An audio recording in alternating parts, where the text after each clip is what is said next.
Last but not the least 2023-এ প্রাপ্তিটা কি? 2023 রিয়েলি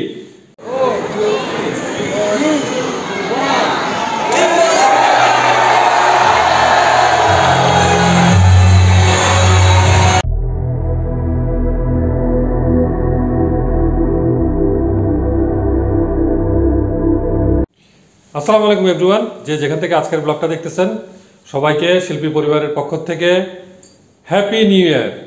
আপনারা যেহেতু ব্লগটা 1 তারিখে দেখতেছেন, আমরা 31 তারিখে ভিডিওটা রেকর্ডিং করতেছি। সবাইকে হ্যাপি নিউ ইয়ার দিতে হ্যাপি নিউ ইয়ার। আশা করতেছি 2023 সবার ভালো কাটছে এবং 2024-এ যেন সবাই ভালোভাবে কাটাতে পারি। আর্টিস্ট কাপলের সাথে আপনারা থাকবেন।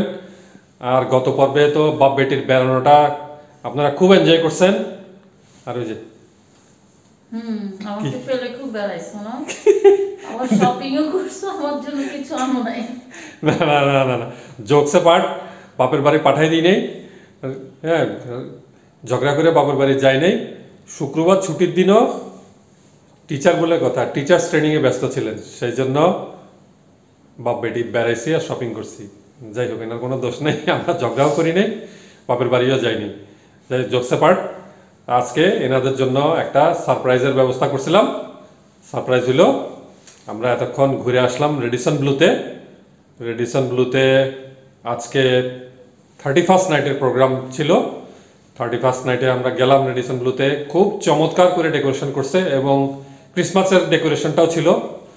সেখানে আমরা প্রথমে কনসার্ট দেখলাম। কনসার্টের শুরুতেই ছিল একটা ব্যান্ডের প্রোগ্রাম, ডোর নামে একটা ব্যান্ড। ওরা রেডিসনের সম্ভবত ইন হাউস প্রোগ্রাম করে, অনেকগুলো গান করলো তারা। এরপরে বাংলাদেশের খুবই জনপ্রিয় ইয়ং স্টার, আমার খুব ফেভারেট, সবারই খুব ফেভারেট, মিনারের গান শুনলাম। চমৎকার এতক্ষণ গান হলো। তো মিনারের গানের আগে আমরা করলাম ডিনার, জম্পেশ ডিনার। দারুণ লাগছে না? হ্যাঁ, অসম্ভব মজার ডিনার ছিল।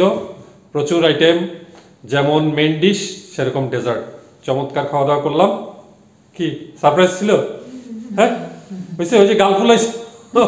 হ্যাঁ, বাপ বেটি শপিং করছি, ঘুরতে নিয়ে যাইনি, সেজন্য আজকে একটু সারপ্রাইজ দিলাম।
Last but not the least 2023-এ প্রাপ্তিটা কি? 2023 রিয়েলি, আমি পার্সোনালি আমার মতামত হচ্ছে 2023 আমার জন্য খুব লাকি। তার মূল কারণ হচ্ছে আপনারা। আমাদের ছোট্ট একটা চ্যানেল, এবং আমি বলবো একটা ডেড চ্যানেল ছিল, যেটার 20, 50, 100টা ভিউজ হইতো, তেমন কোনো সাবস্ক্রাইবারও ছিল না। 2023-এ প্রায় 5.5 বছর পরে আমরা দুইবার ভারত সফরে গেলাম। 3 মাসের মাথায় আমরা 2বার গেলাম। একবার কলকাতা, দিল্লি, আগ্রা, জয়পুর ভ্রমণ করলাম। 4বার তাজমহল দেখলাম। তার 3 মাসের মাথায় আবার বিশ্বকাপ দেখতে গেলাম।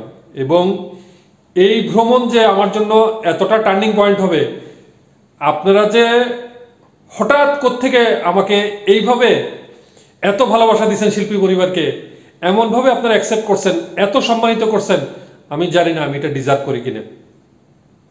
এখন আমার উৎসাহ জোর অনেক বেড়ে গেছে। এখন এই দুজনের কাছ থেকেও যথেষ্ট সাপোর্ট পাচ্ছি। আবার হয়তো ইনশাল্লাহ আবার কোনো ট্রিপে আপনাদের সাথে হয়তো কারো না কারোর সাথে দেখা হয়ে যাবে। সবাই আর্টিস্ট কাপলের সাথে এইভাবেই থাকবেন, যেন এই শিল্পী পরিবার এই আর্টিস্ট কাপল চ্যানেলটাকে আর একটু বড় করতে পারি, আপনারা সাথে থাকলেই পারবো। 2023 সালে যেভাবে সাপোর্ট করছেন, ইনশাল্লাহ 2024 সালেও সবাই এইভাবে আমাদেরকে সাপোর্ট করে যাবেন ইনশাল্লাহ। আবার নেক্সট কোনো ব্লগে দেখা হবে। সবাই ভালো থাকবেন, সুস্থ থাকবেন। আবারও সবাইকে happy new year. Happy new year. আল্লাহ হাফেজ। আল্লাহ হাফেজ।